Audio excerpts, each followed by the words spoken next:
Electric fields can induce dipoles in insulators. Electrons in insulators are bound to the atoms and to the molecules, unlike conductors where they can freely move. And when I apply an external field, for instance a field in this direction, then even though the molecules or the atoms may be completely spherical, they will become a little bit elongated in the sense that the electrons will spend a little bit more time there than they used to, and so this part becomes negatively charged and this part becomes positively charged, and that creates a dipole. I discussed that with you already during the first lecture, because there's something quite remarkable about this, that if you have an insulator, notice the pluses and the minuses indicate neutral atoms, and if now I apply an electric field which comes down from the top, then you see a slight shift of the electrons. They spend a little bit more time up than down, and what you see now is you see a layer of negative charge being created at the top and a layer of positive charge being created at the bottom. That's the result of induction. We call that also sometimes polarization. You're polarizing in a way the electric charge. Substances that do this, we call them dielectrics, and today we will talk quite a bit about dielectrics. The first part of my lecture is on the web. If you go to 802 web, you will see there a document which describes in great detail what I'm going to tell you right now.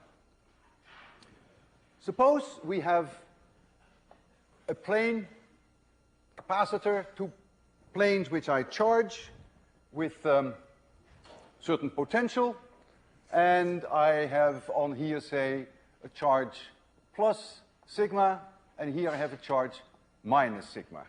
I'm going to call this free. You will see very shortly why I call this free, and this is minus free. So there's a potential difference between the plate, charge flows on there, it has an area A, and sigma free is the charge density, how much charge per unit area. So we're going to get an electric field which runs in this direction, and I call that E free. And the distance between the plates, say, is d. So this is a given. I now remove the power supply that I used to give it a certain potential difference.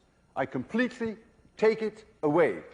So that means this charge here is trapped, cannot change. But now I move in a dielectric. I move in one of those substances. And what you're going to see here now, at the top, you're going to see a negative induced layer, and at the bottom, you're going to see a positive induced layer.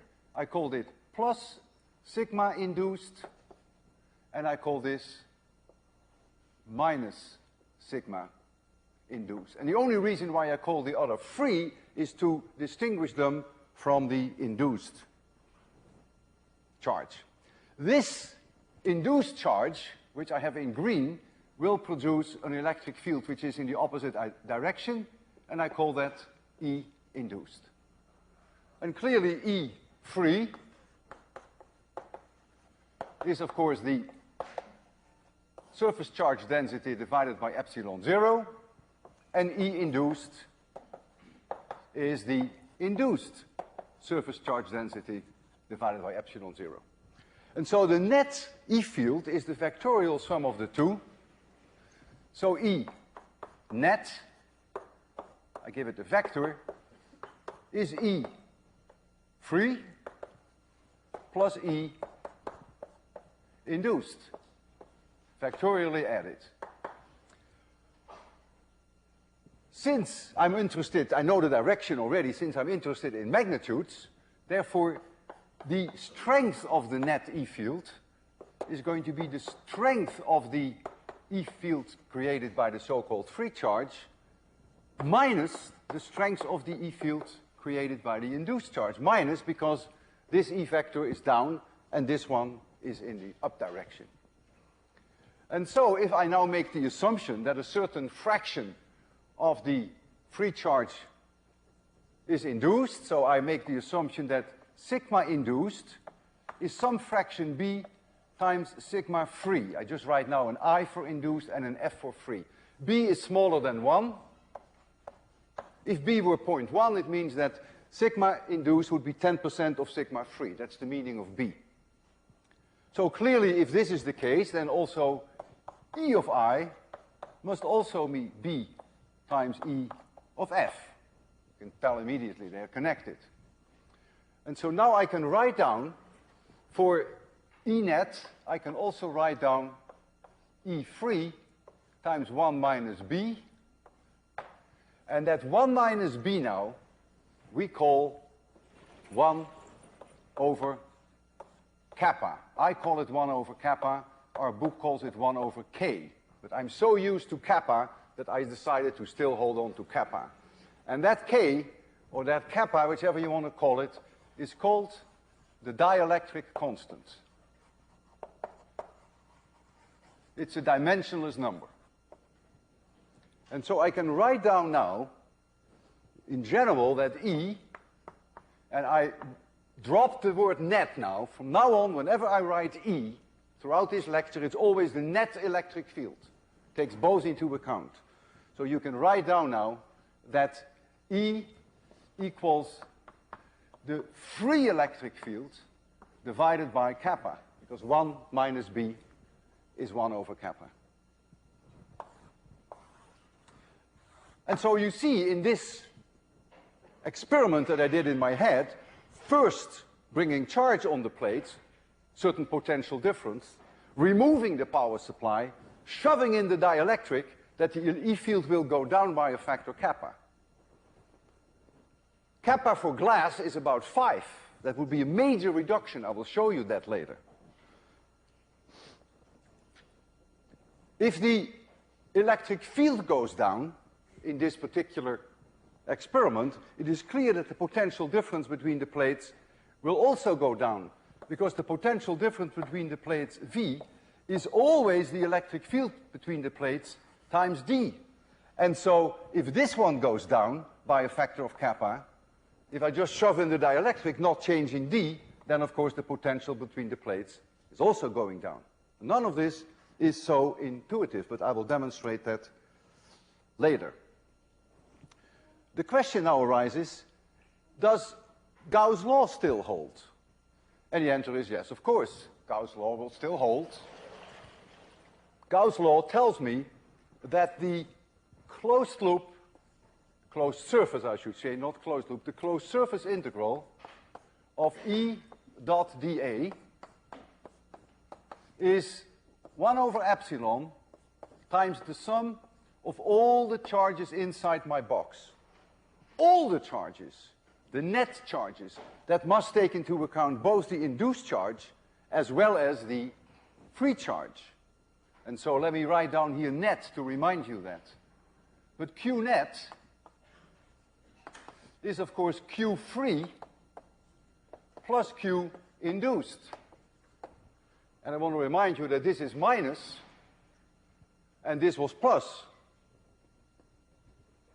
The free charge, positive there, is plus, and at that same plate, if you have your Gaussian surface at the top, you have the negative charge, Q induced.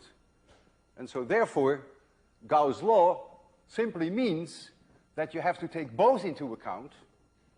And so therefore, you can write down 1 over epsilon 0 times the sum of Q free, but now you have to make sure that you take the induced charge into account, and therefore you divide the whole thing by kappa. Then you have automatically taken the induced charge into account. So you can amend Gauss' law very easily by this factor of kappa. The dielectric constant is dimensionless, as I mentioned already. It is 1 in vacuum by definition. 1 atmosphere gases typically have dielectric constants just a hair larger than 1. We will most of the time assume that it is 1. Plastic has a dielectric constant of 3, and glass, which is an extremely good insulator, has a dielectric constant of 5. If you have an external field that can induce dipoles in molecules, but there are substances, however, which themselves are already dipoles, even in the absence of an electric field.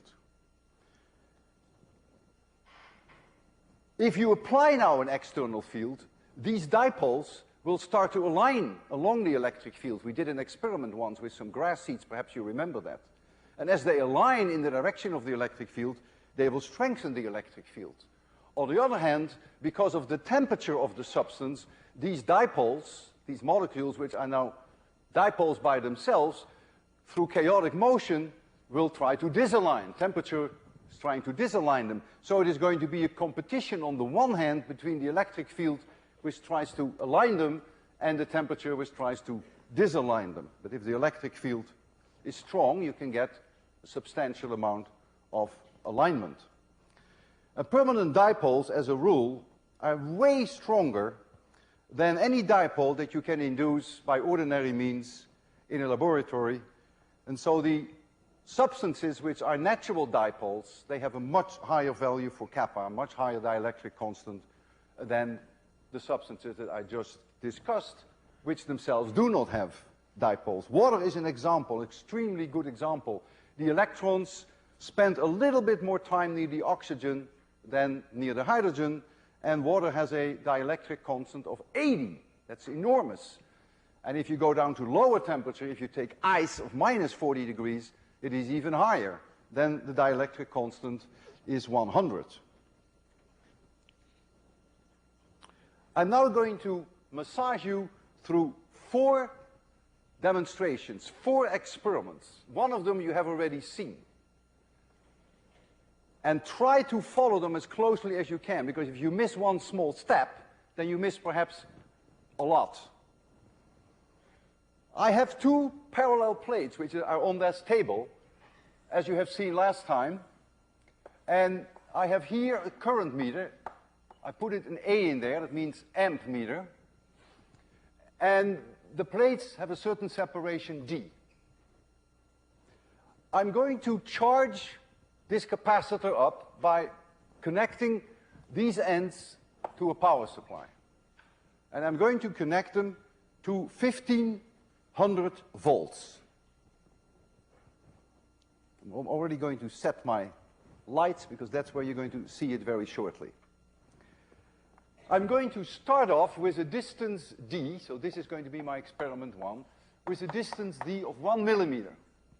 And the voltage, V always means the voltage, the potential difference between the plates is going to be 1500 volts. Forgive me for the 2 V's, I can't help that. This means here the potential difference, and this is the unit in volts. Once I have charged them, I disconnect. This is very important. I disconnect the power supply, for which I write PS. That's it. So the charge is now trapped. As I charge it, as you saw last time, you will see that the ammeter shows a short surge of current. Because as I put charge on the plates, the charge has to go from the power supply to the plates, and you will see a short surge of current, which will make the handle, the hand of the ammeter, as you will see on the wall there, go to the right side, just briefly, and then come back. This indicates that you're charging the plates. And now I'm going to open up the gap. So this is my initial condition. There's no dielectric. And now I'm going to go D to 7 millimeters. And this is what I did last time. The reason why I do it again, because I need this for my next demonstration. If I make the distance 7 millimeters, then the charge, which I call now Q3, but it is really the charge on the plates, is not going to change. It is trapped. So there can be no change when I open up the gap. That means the ammeter will do nothing. You will not see any charge flow. The electric field E is unchanged, because E is sigma divided by epsilon 0. If Q3 is not changing, sigma cannot change. So no change in the electric field. But the potential V is now going to go up by a factor of 7. Because V equals E times D. E remains constant, D goes up, V has to go up. And this is what I want to show you first, even though you have already seen this. And I need the new conditions for my demonstration that comes afterwards. I'm going from 1500 volts to about 10,000 volts. It goes up by a factor of 7. And you're going to see that there. There you see your amp meter. I'm going to, you see this is this propeller voltmeter that we discussed last time. And here you see the plates. They're 1 millimeter apart now, very close. And I'm going to charge the plates. I will count down, so you keep your eye on the amp meter. 3, 2, 1, 0. And you saw a current surge. So I charge the capacitor. It is charged now. The voltmeter doesn't show very much, 1500 volts. Maybe it went up a little, but not very much. But now I'm going to increase the gap to 7 millimeters. And look that the amp meter is not doing anything. The charge is trapped, so there is no charge going to the plates. But look what the voltmeter is doing. It's increasing the voltage. It's now approaching almost 10,000 volts, although this is not very quantitative. And now I have a gap of about 7 millimeters, and that's what I wanted. You've seen that the plates on the left side here are now farther apart than they were before. So that is my demonstration number 1, a repeat of what we did last time. So now comes number 2. So now my initial conditions are that V is now 10 kilovolts. So that's the potential difference between the plates that I have now. And D is now 7 millimeters, and I'm not going to change that. At this moment, kappa is 1. But now I'm going to insert the dielectric. So I take a piece of glass, and I'll just put it into that gap. Q3 cannot go anywhere, because I have disconnected the power supply. So Q3, no change. If there is no change in the free charge, the amp meter will do nothing. So as I plunge in this dielectric, you will not see any reading on the amp meter. But as we discussed at length now, the electric field, which is the net electric field, will go down by that factor kappa. That's what the whole discussion was all about. That's going to be a factor of 5. And since the potential equals electric field times D, but I keep D at 7 millimeters, I'm not going to change it. If E goes down by a factor kappa, then clearly the potential will also go down by a factor kappa. So now you're going to see the second part, and that is I'm going, as it is now, I'm going to plunge in this glass, the 7 millimeters thick. I put it in there. You expect to see no change on the amp meter, but you expect the voltage difference over the plates to go down by a factor of 5. So you will see that the propeller voltmeter will have a smaller deflection. You ready for this? There we go. Now you have a smaller potential difference, but there was no current flowing to the plates or from the plates. When I take it out again, the potential difference comes back to the 10,000 volts. So that's demonstration number 2. Now we go to number 3. But before we go to number 3, I want to ask myself the question, what actually happened with the capacitance when I bring the dielectric between those plates? Well, the capacitance is defined as the free charge divided by the potential difference over the plates. That's the definition of capacitance. And since in this experiment, as you have seen, the voltage went down by a factor of kappa, the capacitance goes up by a factor of kappa because Q3 was not changing. And so, since the capacitance, as we derived this last time for plain plate capacitors, I still remember it was the area times epsilon 0 divided by the separation d, since we now know that with the glass in place, that the capacitance is higher by a factor of kappa, this is now the amendment we have to make to calculate capacitance. We simply have to multiply now by the dielectric constant of the thin layer that separates the two conductors. This is the layer that has thickness d that is in between the two plates. In our case, I brought in glass. I could write down a few equations now that you can always hold on to in your life, and you can also use them in the two demonstrations that follow. And one is that E, which is always the net E, when I write E, it's always the net one, equals sigma free divided by epsilon 0 times kappa. There comes that kappa that we discussed today. Let's call that equation number 1. The second one is that the potential difference over the plates is always the electric field between the plates times d, because the integral of E dot dl over a certain path is the potential difference. That's not going to change. And then the third one that may come in handy is the one that I have already there. C equals Q free divided by the potential difference, which in terms of the plate area is A times epsilon 0 divided by d times kappa. Let's call this equation number 3. Now comes my third experiment. In the third demonstration, I am not going to disconnect my power supply. So now, number 3, I start out with 1500 volts, just like we did with number 1, but the power supply will stay in there throughout, never take it off. We start with D equals 1 millimeter, just like we did in experiment 1. No glass. I'm going to charge it up, just like I did with number 1, and of course I will see that the ammeter will show this charge. See a surge of current. Now I'm going to increase D to 7 millimeters. Now something very different will happen from what we saw in the first experiment.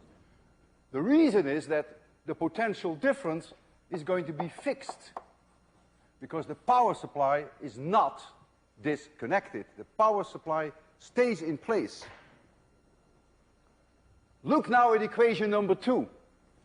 If that V cannot change, and if I increase D by a factor of 7, now the electric field must come down by a factor of 7.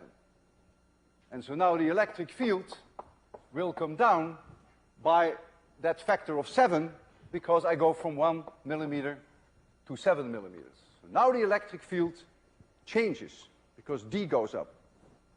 In case you were interested in the capacitance will also go down by a factor of 7, because if you look at this equation, kappa is 1. If I make D go up by a factor of 7, C goes down by a factor of 7. Just look at this, simple as that. So C must also go down by a factor of 7. Nothing to do with dielectric, nothing. And so Q free must now also go down by a factor of 7, because if the potential difference doesn't change, but if Q free goes down by a factor of 7, if C goes down by a factor of 7, Q free must go down by a factor of 7. This goes down by a factor of 7, this doesn't change, so the free charge goes down by a factor of 7. And what does that mean? That means charge will flow from the plates, away from the plates, and so my ammeter will tell me that charge is flowing from the plates, and so that hand there will go to the left. And so as I open up, depending upon how fast I can do that, charge will flow from the plates in the other direction. The charge will flow off the plates, and that current meter will show you every time that I open it a little bit, it will go to this direction. So let's do that first. No dielectric involved. Simply keeping the power supply connected. So I have to go back first to 1 millimeter, which is what I'm doing now. I have here this thin sheet to make sure that I don't short them out. It's about 1 millimeter. And I am going to now connect the 1500 volts and keep it on. And as I charge it, you will see the current meter a surge to the right, right? That always means we charge the plates. So there we go. Did you see it? I didn't see it because I had to concentrate. Did it go like this? Good. So now it's charged. We don't take this connection off. It's connected with the power supply all the time. And now I'm going to open up. And as I'm going to open up, the potential remains the same. So this voltmeter doesn't give a damn. It will stay exactly where it is because 1500 volts remains 1500 volts. But now, as we open up, we're going to take charge off the plates, and so this I expect to go to the left. Every time that I give it a little jerk, I do it now, it went to the left. I go it now again, I go to 2 millimeter, go to 3 millimeter, go to 4 millimeter, make it 5 millimeter, 5 millimeters, 6 millimeter, and I finally end up at 7 millimeters. And every time that I made it larger, you saw the hand go to the left. Every time I took some charge off. So that is demonstration number 3. Why did I go to 7 millimeters? You've guessed it. Now I want to plunge in the dielectric. So my experiment number 4, I start with 1500 volts. I start with D equals 7 millimeters. And I'm not going to change that. There's no dielectric in place, but now I put the dielectric in. So kappa goes in. What now is going to happen? Well, for sure, V is unchanged because it's connected with the power supply. So that cannot change. What happens with Q3? Look at this equation. When I put in the dielectric, I know that the capacitance goes up by a factor of kappa. C will go up by a factor of kappa. If C goes up with a factor of kappa, and if V is not changing, then Q3 must go up by a factor of kappa. Follows immediately from equation 3. So this must go up by a factor of kappa. What does that mean? That charge will flow to the plates. I increase the charge on the plates, and so my amp meter will tell me that. And so my amp meter will say, aha, I have to put charge on the plates, and so my amp meter will now do this. And that's what I want to show you. The remarkable thing now is that the electric field E, the net electric field E, will not change. And you may say, but you put in a dielectric. Yeah, I put in a dielectric, but I kept the potential difference constant, and I kept the D constant. And since V is always E times D, if I keep this at 1500 volts, and I keep the 7 millimeters, then the net electric field cannot change. It's exactly what it was before. That is the reason why Q3 has to change. Think about that. Because you do introduce induced charges on the dielectric. And you have to compensate for that to keep the E field constant. And the only way that nature can compensate for that is to increase the charge on the plates, the free charge. And so that's what I want to show you now, which is the last part. So I'm going now to put in the dielectric. And what you will see then is that current will flow onto the plates. So the propeller will do nothing. It will sit there, and you will see this one go clunk when I bring in the glass. And then it goes back, of course. There's only a little charge that comes off, and then it will go back. So as I plunge it in, you will see charge flowing onto the plates. There we go. You ready for it? 3, 2, 1, 0. And you saw charge flowing onto the plates. When I remove the glass, of course, then the charge goes off the plates again. You see that now. I've shown you 4 demonstrations. None of this is intuitive. Not for you and not for me. Whenever I do these things, I have to very carefully sit down and think what actually is changing and what is not changing. I have no gut feeling for that. There is not something in me that says, oh yes, of course that's going to happen. Not at all. And I don't expect that from you either.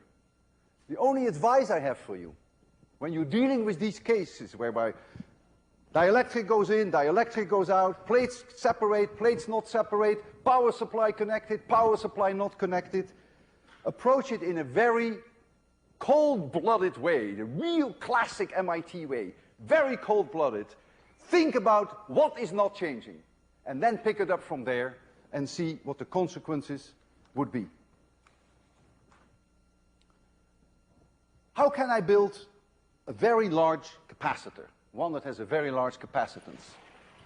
Well, capacitance, C, is the area times epsilon 0 divided by D times kappa, which your book calls K. So give K, make K large, make A large, and make D as small as you possibly can. Yeah, but you have a limit for D. If you make D too small, you may get sparks between the conductors, because you may exceed the electric field, the breakdown electric field. So you must always stay below that breakdown field, which in air would be 3 million volts per meter. If you want a very large kappa, you would say, well, why don't you make the layer water in between? That has a kappa of 80. The problem is that water has a very low breakdown electric field, so you don't want water. If you take polyethylene, I just call it poly here, just as abbreviation. Polyethylene has a breakdown electric field of 18 million volts per meter, and it has a kappa, I believe, of 3. Many capacitors I made whereby the layer in between is polyethylene. Although mica would be really superior, be it as it may, I want to evaluate now with you 2 capacitors which each have the same capacitance of 100 microfarad. But one of them, the manufacturer says that you could put a maximum potential difference of 4,000 volts over it. That's this baby. And the other, I go to Radio Shack, and it says you cannot exceed the potential difference not more than 40 volts. Well, if I have polyethylene in between the layers of the conductors, then I can calculate what the thickness D should be before I get breakdown. That's very easy, because V equals ED, and so I put in here 18 million volts per meter, and I go to 4,000 volts, and then I see what I am with D. And it turns out that the minimum value for D, you cannot go any thinner, is then 220 microns, and so for this one, it is only 2.2 microns. You can make it much thinner, because the potential difference is 100 times lower. So you can make the layer 100 times thinner before you get electric breakdown. I want the 2 capacitors to have the same capacitance. That means, since they have the same kappa, and they have the same epsilon 0, it means that A over D has to be the same for both capacitors. So A divided by D for this one must be the same as A divided by D for that one. But if D here is 100 times larger than this one, then this A must also be 100 times larger, because A over D is constant. So if A here is 100, then A is here 1. But now think about it. What determines the volume of a capacitor? That's really the area of the plates times the thickness. And if I ignore for now the thickness of the conducting plates, then the volume of a capacitor clearly is the product between the area and the thickness. And so it tells me then that this capacitor, which has 100 times larger area, is 100 times thicker will have a 10,000 times larger volume than this capacitor. And this baby is 4,000 volts, 100 microfarads. It has a length of about 30 centimeters, 10 centimeters like this, 20 centimeters high. That is about 10,000 cubic centimeters. 10,000 cubic centimeters. You go to Radio Shack and you buy yourself a 40-volt capacitor, 100 microfarad, which will be 10,000 times smaller in volume. That will be only 1 cubic centimeter. And if I had one of them behind my ear, you wouldn't even notice that, would you? Could you tell me what it says here? 100 microfarad, how many volts? 40. 40 volts. That's small. Compared to this one, which can handle 4,000 volts, but the capacitance is the same. So you see now the connection with area and with thickness, by no means trivial. All this has been very rough on you. I realize that. It takes time to digest it, and you have to go over your notes. And therefore, for the remaining time, we have quite some time left, I will try to entertain you with something which is a little bit easier, a little nicer to digest. Professor Mussenbroek in the Netherlands invented, yeah, you can say he invented the capacitor. It was an accidental discovery. He called him a Leyden jar because he worked in Leiden. And a Leyden jar is the following. This is a glass bottle. So all this is glass. That's an insulator. And he has outside the insulator, he has two conducting plates. So that's a beaker outside. And there's a beaker inside conducting. That's a capacitor, although he didn't call it a capacitor. And so he charged these up, and so you can have plus charge here and minus Q on the inside. And he did experiments with that. The energy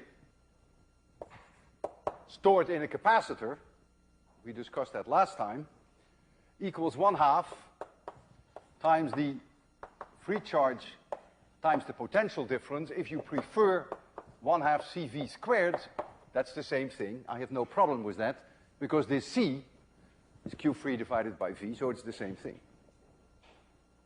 What I'm going to do, I'm going to put a certain potential difference over a Leyden jar.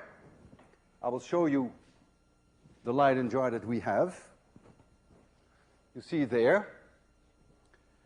And once I have put on some potential difference, put on some charge on the outer surface and on the inner surface, you can see the outer surface there. The inner one is harder to see, but I will show that later to you. So here you see the glass, and here you see the outer conductor. And there's an inner one too, which you can't see very well. Once I have done that, I will disassemble it. So I first charge it up, so there is energy in there, this much energy. And then I will take the glass out. I will put the outside conductor here, the inside conductor here. I will discharge them completely. I will hold them in my hand, I will touch them with my face, I will lick them, I will do anything to get all the charge off. And then I will reassemble them. Well, if I get all the charge off, all this Q free goes away, there's no longer any potential difference. When I reassemble that baby, then clearly there couldn't be any energy left. And the best way to demonstrate that then to you is to take these prongs, which I have here, conducting prongs, and see whether I can still draw a spark by connecting the inner part with the outer part. And you would not expect to see anything. So it is something that is not going to be too exciting. But let's do it anyhow. So here is this Leyden jar, and I'm turning the Wimshurst to charge it up. I'm going to remove this connection, remove this connection, take this out, Come on.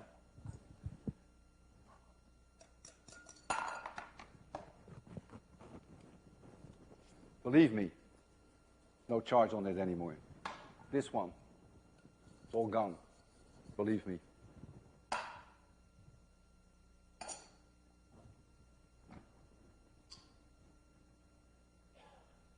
There we go. And now let's see what happens when I short out the outer conductor with the inner conductor. Watch it.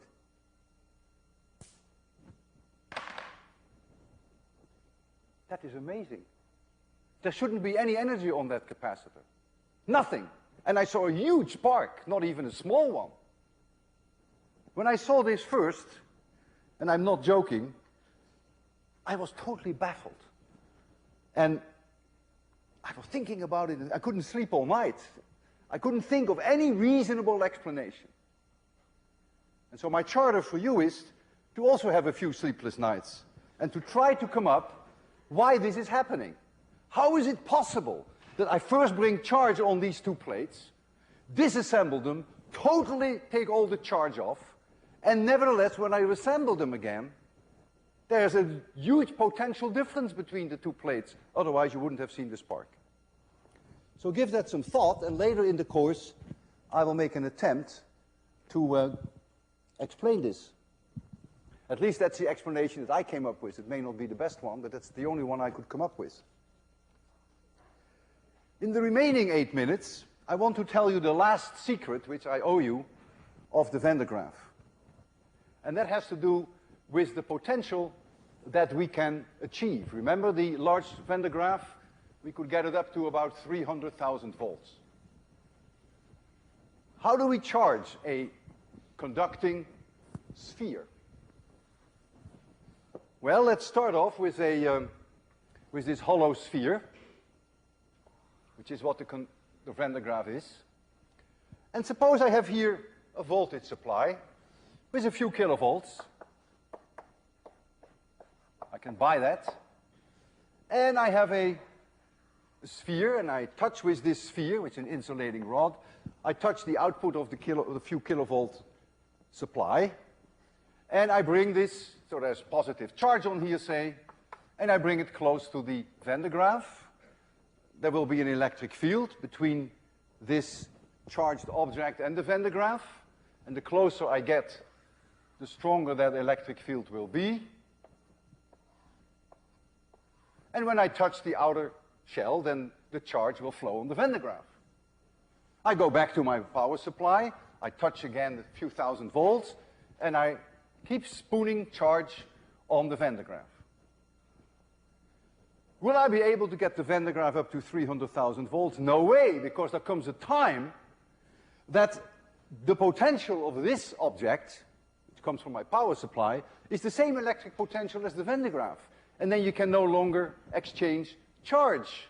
What it comes down to is that when you come with this conductor and you approach the Van de Graaff, there will be no longer any electric fields between the two. So there will be no longer any potential difference. So you can't transfer any more charge. So you run very quickly into a situation which will freeze. You cannot get it above a few thousand volts.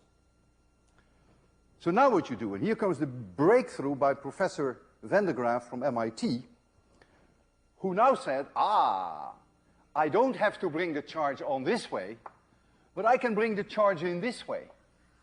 So now you go to your power supply, a few thousand volts, and you bring it inside this sphere where there was no electric field to start with.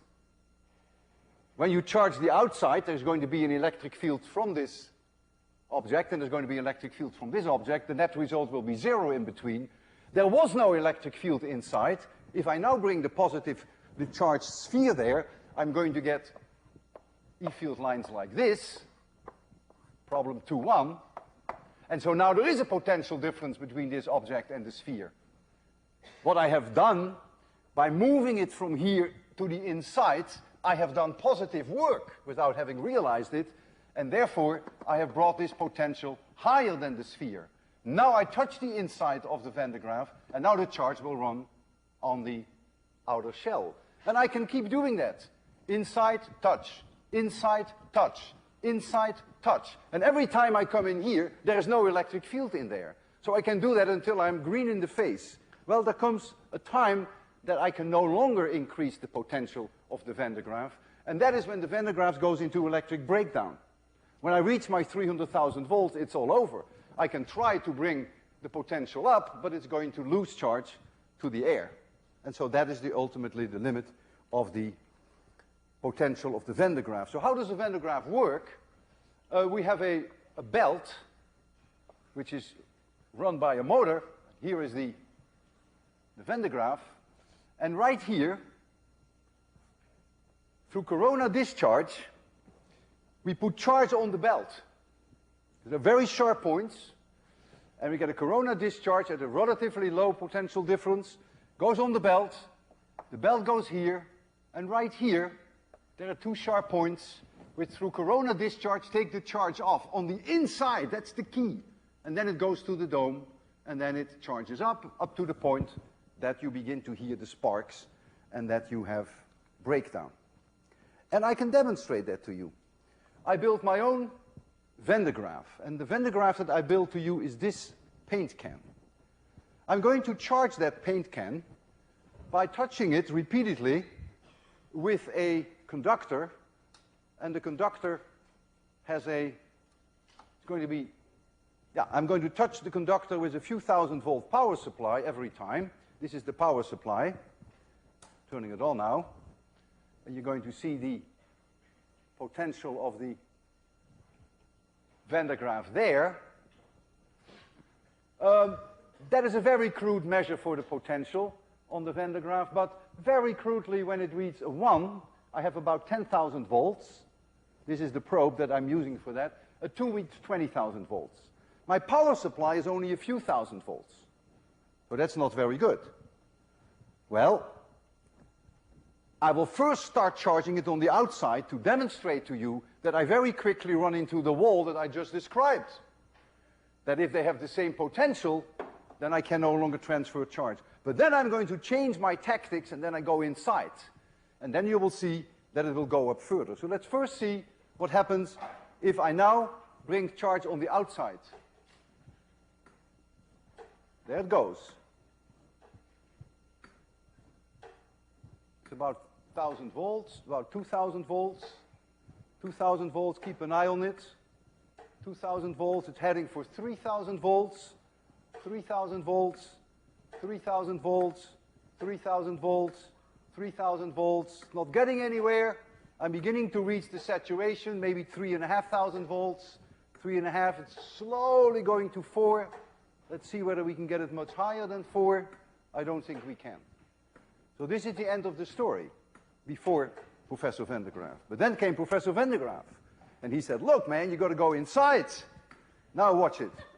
Now I have to concentrate on this scooping, so I would like you to tell me when we reach 5,000, you just scream. Oh man, we already passed the 5,000, you dummies. 10,000, scream when you see 10,000. Scream when you see 15,000. Scream when you see 15,000.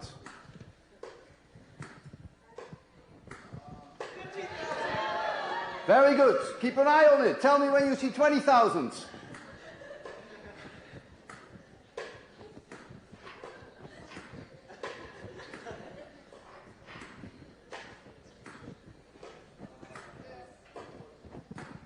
I don't hear anything. Now I want you to tell me every 1,000, because I think we're going to run into the wall very quickly. 21? I want to hear 22. Oh,